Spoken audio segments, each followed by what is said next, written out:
Hello everyone, আসসালামু আলাইকুম। তোমরা সব কেমন আছো? আশা করছি তোমরা সবাই ভালো আছো, সুস্থ আছো। আলহামদুলিল্লাহ, আমরাও অনেক ভালো আছি। পশ্চিমবঙ্গে একটি ছোট্ট গ্রাম থেকে আমি মিনা আমার চ্যানেলে তোমাদের সকলকে আরও একবার ওয়েলকাম জানিয়ে নতুন একটি ভিডিও শুরু করছি। আশা করছি তোমাদের একটু হলেও ভালো লাগবে। তো আজকে 20 তারিখ, জুলাই মাসের 20 তারিখ শনিবার। তো ভিডিওটি আমি বিকেল দিয়ে শুরু করেছি। আর দেখতে পাচ্ছ আজকে পিঠে তৈরি হবে। আমার ননদ নারকেল কিনে এনেছে, তো ও বললো যে পিঠেকে করে খাওয়া যাক, আর নুনদায় খাওয়ার ইচ্ছা হয়েছে, তো সেই কারণে ও নারকেল কিনে এনেছে। ও না কুড়তে পারি না, তো সেই কারণে আমাকে তুই এদিকে নারকেলটা কুড়ে দে, আমি এদিকে ময়দাটা ছিনে রাখি। তো সেই কারণে আমি নারকেল কুড়তেছি। আর যেহেতু বৃষ্টি হচ্ছিলো, ঠান্ডা ঠান্ডা ওয়েদার, এই টাইমে একটু পিঠে আরও খেতে একটু ভালো লাগবে। তো এদিকে আমার নারকেল কোড়া হয়ে গেছে। এখানে একটা নারকেল ছোট ছিল, একটা নারকেল বড় ছিল। নারকেলটা কোড়ার পরে দেখছি যে নারকেলটা অনেকটা পরিমাণে হয়েছে। নারকেল কোড়া থেকে নিয়ে চিনি আর তেজপাতা দিয়ে আমি একটু ছাই মেরে নেব, কারণ যেহেতু ভাজা পিঠে হবে, তো সিদ্ধ পিঠেতেও ছাই মারা হয়। তো ভাজা পিঠেতে ভাবলাম যে একটু ছাই মেরে নিলে একটু ভালো লাগবে, না একটু কাঁচা কাঁচা লাগে নারকেল।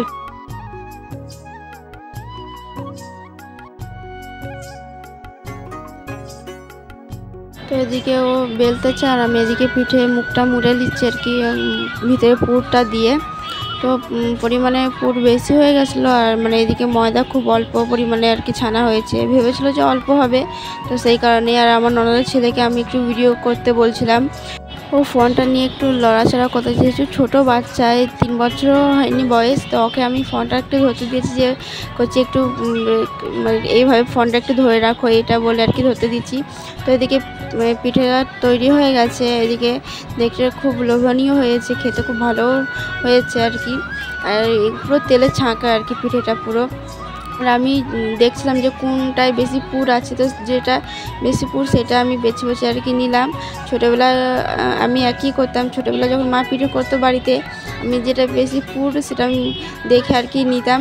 এদিকে আমি আমাকে বাঁচতেছিলাম বলে আমার ছেলে একটু কেটে আমাকে দিচ্ছিলো, মায়ের লাও তুমি পিঠে খাও। ও পিঠেটাকে ছিঁড়তে পেরেছিল না, কি কষ্টে ছিঁড়েছে আর আমাকে দিয়েছে। আর আব্বাকে এখানে পিঠের আর কি ভিতরে পুরটা আর কি বেটকে দিচ্ছে, তুই এটা তুলে খা, যেহেতু শক্ত ঘিটে নেবে, তো সেই কারণে।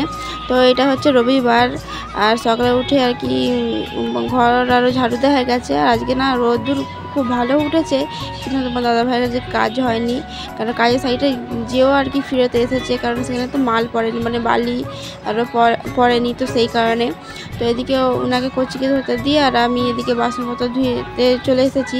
এদিকে আমি মেজে রেখেছিলাম, তো এখানে শুধু ধুয়ে নেবো। আর কলসি পানিও ভরা হয়ে গেছে আমার।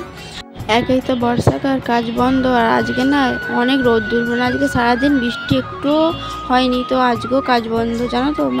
কি বলবো, কখন বৃষ্টির জন্য আটকে যাচ্ছে কাজ, কখনো হয়তো কাজের সাইডে মাল পড়ছে না বলে সেই কারণে ফিরতে এসেছে।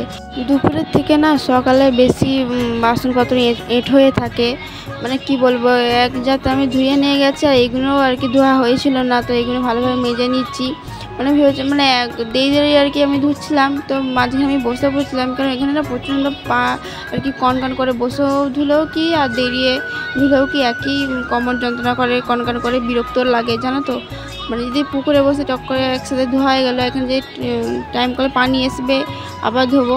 তো প্রথম যে কড়াটা ধুয়ে নিয়ে গেছি, ওই কড়াটা আমার বিয়ের পরে আমি কিনেছিলাম। এখন যে কড়াটা মাজতেছি এটা হচ্ছে আমার বিয়ের আগে। তো এটা না প্রচণ্ড বড়, আর আমার যেহেতু ঘরে মেম্বার 3 জন, তো এই কড়াটা আত্মীয় স্বজনে এলে আর কি বের করা হয়। আর যে কড়াটা তুলে নিয়েছি ওই কড়াতে এখন রান্না করা হচ্ছে। আর যেহেতু আমার দেওয়ার কাজে চলে গেছে, তো বাড়িতে এখন তোমার দাদাভাই আমি আমার কচি তো অল্প একটু খাই, তো এই ছোটো কড়াটা আর কি বের করবো। তো সেই কারণে ভেবেছিলাম যে এটাকে একটু ধুয়ে নিই। তো আমি যেহেতু নতুন কিনে আর কি রাখা হয়েছিল, আর কি বলবো যে কালো কালো একটা কষ্ট টাইপের পড়ে গেছে, কি করে পড়েছে আমি জানি না। যখন কিনেছিলাম তখন ভালোই ছিল, কিন্তু আমি যখন বলি যে আজকে রান্না বান্না করবো, এই কড়াতে রান্না করবো ভেবেছিলাম, কড়াই না একটা কষ টাইপের, একটা কালসে টাইপের একটা দাগ, সেটা আমি হাজারও মানে গায়ের জোর দিয়ে ঘষে তোলার চেষ্টা করতেছি, সেটা মোটেই তোলা যাচ্ছে না। মানে যে কালসে টাইপের কষ টাইপের একটা দাগ হয়ে গেছে, সেটা তুলছি যত জালি দিয়ে ঘষে ঘষে, মানে নিজের গায়ে যত শক্তি ছিল সব ওই হাতের মধ্যে দিয়ে আর কি তোলার চেষ্টা করছি, তবুও সেটা হচ্ছে না। তো আর অতটা আর তুলতে পারলাম না। তো আমি এবার কড়া দুটো ধুয়ে নিয়ে চলে যাবো। তো এদিকে আমার বিছানা গজ করা হয়ে গেছে, আর যেহেতু আজকে রবিবার, তো ব্যায়ামের স্যার আসবে কোচিংয়ে ব্যায়াম করাতে। এদিকে ঘরও মোছা হয়ে গেছে, আর ওখানে জামা গেঞ্জি পরি আর কি, প্যান্ট পরি আর কি বসকে রেখেছিলাম, ও অম করে শুয়ে পড়েছে। আজকে ও রাস্তার দিকে আর কি দেখছে। আর এদিকে আমার ঘর দর পরিষ্কার করা হয়ে গেছে, আর তোমার দাদাভাই একটু বাইরে গেল, ওনাকে দিয়ে আর কি ঘর দর পরিষ্কার করে নিয়েছি। তো এখানে শুয়ে ও গরু দেখছে রাস্তা দিয়ে আর কি, যেহেতু এমন দিকে ঘুমিয়ে আছে পুরো সোজা আর কি রাস্তা দেখা যাচ্ছে। তো এদিকে আমি জরি কাজ করছিলাম, এদিকে ব্যায়ামের স্যার ব্যায়াম করাতে চলে এসেছে, আর ও না ব্যায়াম করতে একটু বিরক্ত হয়েছে, একটু কান্নাকাটি করছিল। তো তোমার দাদাভাই একটু ওকে বোঝাচ্ছিল, আমিও এলাম একটু বোঝাতে। তো এদিকে ব্যায়ামের স্যারা মানে মারে না, একটু বকাঝকা করলে একটু কান্নাকাটি করে। আর ওর আব্বাকে দেখলে তো ব্যায়াম করতেই চায় না। তো আব্বা বাইরে ছিল, যখন কান্নাকাটি একটু করছিল, তো ব্যায়ামের স্যার নিজে বললো যে একটু বাড়িতে আসুন, একটু বোঝান, একটু এখানে দাঁড় করাবো আর কি জুতোটা পরিয়ে। তো আমিও ওকে বুঝাচ্ছিলাম যে আব্বা ব্যায়ামটা করে নাও, ব্যায়ামটা করে নাও। আর এই স্যারটা না প্রচণ্ড ভালো করে আর কি ব্যায়াম করায়, অনেক মানে ধৈর্য ধরে আর কি ব্যায়ামটা করায়। আর যখন ব্যায়াম করায় রীতিমতো ওদের সঙ্গে বকতে থাকে, ওকে পড়াশোনা শেখাতে থাকে, মানে ABC বা অ সমস্ত ওকে পড়াশোনা শেখাতে থাকে। আর অনেক খেলনা আনে ওকে রং শেখানোর জন্য। আর আমরা বললে তো ও শিখে না, ও অন্য কথা ঘুরিয়ে দেয়। আর ব্যায়াম মানে স্যার বললে না ও একটু কথা শুনে। তো এদিকে ওকে বসকে আর কি ব্যায়ামটা করানো হচ্ছিলো। তো এদিকে ব্যায়ামের স্যার চলে যাচ্ছে, এই দেখো তো গেটের সামনে চলে যাচ্ছে। ও না ব্যায়ামের স্যার যেই দেখবে যে যাচ্ছে, ও ব্যায়ামের sir sir tata, sir tata আর কি বলতে থাকবে। তো এদিকে আমি ভাতও চড়িয়ে দেবো, যেহেতু স্যার এসেছিলো 9টার সময়, এখন 10:30 আরও বাজে। এই চালের ডিবেটা আমার ঘরে এখন এদিকে রাখা হতো জানো তো। আর আমার ছেলে এত দুষ্টু, মানে ও হামা টেনে টেনে যেয়ে ওই চালের ডিবেতে এলে চাল নিয়ে নষ্ট করতো, মাথায় ছুঁড়তো, নিজে খেয়ে নিত। তো সেই কারণে আমি আলমারিতে রাখছি, আর চাবি দিয়ে রাখলে ও আর খুলতেই পারে না। তো ব্যায়ামের স্যার চলে গেছে, ওকে বলছিলাম আব্বা একটু বসো, তোমার ছবি তুলতেছি। ও না ছবি যেই বলেছে ছবি তুলতেছি, ও মুখটাকে আর কি করে দিচ্ছিলো। ওর ফোনে যেহেতু ফোনে লাইট জ্বলছিল না, ও লাইটের জন্য আর কি মুখটাকে করে দিচ্ছিলো। তো এদিকে আব্বার কাছে ও এখন রয়েছে। আর আজকে আমি রান্না করবো সয়াবিন আলু আর ডিম দিয়ে। তো এই রান্নাটা হচ্ছে আমার আব্বা, বেশিরভাগ আমার আব্বা করতো, আমার আব্বা হাতে রান্নাটা খুব খেতে ভালো লাগে। তো আমিও রান্নাটা করব সয়াবিন আলু ডিম দিয়ে। তো এদিকে ডিমটাকে ভালোভাবে ধুয়ে নিচ্ছি, কেন ওই ভাতেই আমি সিদ্ধ করতে দিয়ে দেবো। তো সেই কারণে তার মধ্যে আশা দিতে এসেছিলো, মানে বাচ্চার একটা ORS দিতে, যে মানে ডায়রিয়া আরও হলে আর কি খাওয়ানোর জন্য, সেটাই নিচ্ছিলাম। আর আজকে রোদ্দুর এত সুন্দর এসেছে কি বলবো, মানে একটুও মানে বৃষ্টি ওয়েদার বলে কিচ্ছু নেই, পরিষ্কার আকাশ। তো আজকে না ভেবেছি অনেক কিছু কাপড় চোপড় যাবাবো, তো আমি জেবিও দিয়েছি, কোনো ভিডিও করা হয়নি।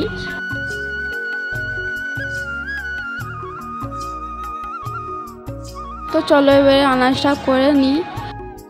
যে দিদি বোনেরা আমার চ্যানেলের মধ্যে নতুন, আমাকে প্রথম দেখছো, আমার ভিডিও যদি কোনো অংশ তোমাদের কাছে যদি একটু ভালো লেগে থাকে, চ্যানেলটিকে সাবস্ক্রাইব করার অনুরোধ রইল। আমি আনাজ করতে বসে পড়ছি, তার মধ্যে আমি লক্ষ্য করলাম আমি আদাই নিয়ে আসিনি, যেহেতু আদা না নেই। আমি খুঁজেও দেখেছি যে আদা রয়েছে কি না, তো নেই। তো সেই কারণে যেহেতু সামনে দোকান, তো নিয়ে আসা হয়ে যাবে। তো আমার দাদাভাইকে বললাম যে আদাটা নিয়ে আসো, আমি রসুনটা ছেড়িয়ে রাখতেছি। তো এদিকে আমি রসুনটা ছেড়িয়ে নিচ্ছি।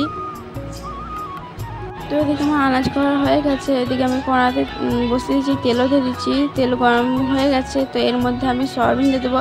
আর যে ডিম সিদ্ধ যে করেছিলাম না, ওই ডিমটা না একটু ফেটে গেছিলো, আর কাটা টাইমে না অনেকটাই আর কি পরিমাণে ভেঙে গেছে।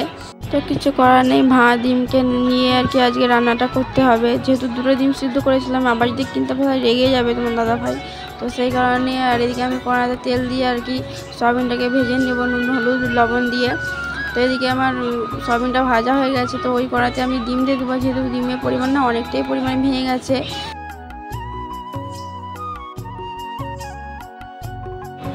তো এদিকে আমার ভাতও হয়ে গেছে, আর এদিকে ডিম যখন ভাজতেছিলাম তখন না তেল ছিটকে আমার হাতে পড়েছে, একটু ফোঁসা লেগে গেছে। এদিকে ডিমগুলো ভাজা হয়ে গেছে, আর যেহেতু ডিম ভাজতেছি না ওই জন্য একটু ফেনা ফেনা টাইপের আর কি তেলটা হয়ে গেছে। তো ওর মধ্যে পেঁয়াজ আরও সব কিছু দিয়ে দেবো, আর পেঁয়াজ আদা রসুন বাটা দিয়ে আমি লবণ হলুদ আর সমস্ত দিয়ে দিচ্ছি। দিয়ে মশলাটা একটু কষে নেবো, পানি অল্প পরিমাণে পানি দিয়ে একটু মশলাটা কষে নেবো। তো প্রথমে মিট মশলাও দিয়ে দেবো। আর আজকে আমি মানে জিরাও দিইনি আর ধনিয়া গুঁড়োরও কিছু দেওয়া হয়নি, আর মানে ছিল না বাড়িতে, সে কারণে। এখানে আমার মশলা কষানো হয়ে গেছে, এবার আলুগুলো আমি দিয়ে দিচ্ছি। আর আলুগুলো দিয়ে একটু ভালোভাবে কষে নিয়ে আর কি ওই ডিমগুলো দিয়ে দেবো।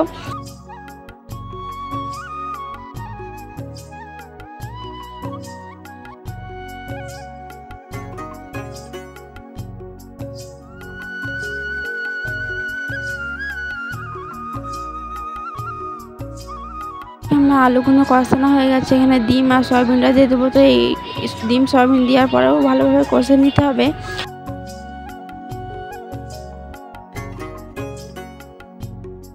তো এখানে আমার কষানো হয়ে গেছে, আমি পরিমাণ মতো পানি দিচ্ছি। আর যেহেতু আমি ঝাল অল্প দিয়েছি তো সেই কারণে একটু কালারটা অমন লাগছে। তো এখানে আমি গরম মশলা রেখে দিলাম, যে গরম মশলা আমি দেবো। তো খাওয়া দাওয়ার পর কোনো ভিডিও করা হয়নি, আমি বসে জরি কাজ করছিলাম। তো তার মধ্যে কাকিমাটা সবজি নিয়ে চলে এসেছে আর কি, আমাকে বলছিল যে কোনো সবজি নেবে কি না। তো সেই জন্য আমি উঠলাম যে লঙ্কা আছে, যেহেতু লঙ্কা নেবো বলে, যেহেতু অনেকদিন লঙ্কা খাওয়া হয়নি। আর যে কাকুটা আসে মানে ভ্যানে করে সবজি নিয়ে আসে, তো সে অনেকদিন আসেনি, তাদের নাকি রোয়া হচ্ছে, তো সেই কারণে তো চাষবাস করে আর কি। তো সেই কারণে সে কাকুটা আসেনি। তো এই কাকিমাটা না প্রচণ্ড পরিমাণে দাম বেশি নিচ্ছে, মানে 50 লঙ্কায় 10 টাকা নিচ্ছে, 20 টাকা শ নিচ্ছে। তো বলছিল যে লাল লঙ্কাগুলো যেগুলো ছোটো ছোটো লঙ্কা ওইগুলো নাকি ওনাদের নিজের গাছের মানে চাষ করে আর কি, প্রচণ্ড ঝাল নাকি। আর যেগুলো সবুজ হয়ে আছে লঙ্কাগুলো ওইগুলো নাকি কিনা লঙ্কা, তো সেই কারণে আমাকে বলছিল। তো আমি দু রকমই আর কি পাইল করে আমি নিয়েছি। তো এখানে আমি 50 লঙ্কা নিয়েছি, কারণ দামটা অনেক। আর তোমার দাদাভাই না অত কাঁচা লঙ্কা পছন্দ করে না, আমারই একটু ভালো লাগে কাঁচা লঙ্কা খেতে, তো সেই কারণে নিয়ে 50। আর নাহলে যদি কম দাম হতো হয়তো 100 নিতাম। তো কাকিমারা আরও ডাকছিল যে এসো আর কিছু নেবে কিনা, আমি বললাম যা নেব না। তো তার মধ্যে না একটা মানে বেটি সম্পর্কে আর কি হয়, তো সে ডিম নিয়ে এসেছিলো, এটা দেশি ডিম। তো সে কারণে আমাকে ডিম দিল যে রেখে দাও। ডিম রাখার জায়গাতে আমি রেখে দিচ্ছি, কারণ যদি আমি চিকে করে রাখি আর আমি যদি মনে না থাকে তো আমার কচি নিয়ে আর কি নষ্ট মানে ভেঙে ফেলবে, তো সেই কারণে। তো এই ডিম রাখার জায়গাটা কিনা খুব উপকারী হয়েছে জানো তো, মানে কোনো হেডেক নেই যে কোথায় রাখবো ডিমটা। করছে হয়তো নিয়ে টানাটানি করবে, ভেঙে ফেলা একটা ভয় থাকে। তো এটা কিনে অনেকটাই উপকার হয়েছে। কখনো যদি কোনো মানে মা বলো বা বোন বলো যদি ডিম নিতে চাই, তারা যদি এখান থেকে আমি নিয়ে যাওয়া আসা সুবিধে আর কি। তো সেই কারণে এটা কিনা। তার মধ্যে আমি এখানে জরি কাজ করতে বসে পড়ছি, আমার জরি কাজ প্রচণ্ড আর্জেন্ট, আমাকে 10 পিস কাজ দিয়ে গেছে। তো তার মধ্যে আমার 3 পিস কাজ হয়েছে, এটা নিয়ে আর কি 4 পিস হবে। তো সেই কারণে জরি কাজে বসে পড়েছি। তো জরি কাজ নিয়েছি, করতে তো হবে, কিচ্ছু করার নেই। মানে সংসারের কাজ সামলিয়ে বাচ্চাকে সামলিয়ে আর কাজ করাটা একটু মানে কষ্ট হয়ে যায়, তবু কিছু করার নেই। যেটুকু টাইম পাই সেইটুকু টাইমে আর কি কাজে বসে পড়ি। যদি 5 মিনিট বা 10 মিনিট করছে, হয়তো খেলছে বা চুপ করে খেলছে বা আব্বার কোলে আছে, তো সেই টাইমে আমি চেষ্টা করি কাজ করে নেওয়ার। তো ভিডিওটি আমি এখানে শেষ করব। সবাই ভালো থাকবেন, সুস্থ থাকবেন, আমার ছেলের জন্য একটু দোয়া করবেন। আসসালামু আলাইকুম।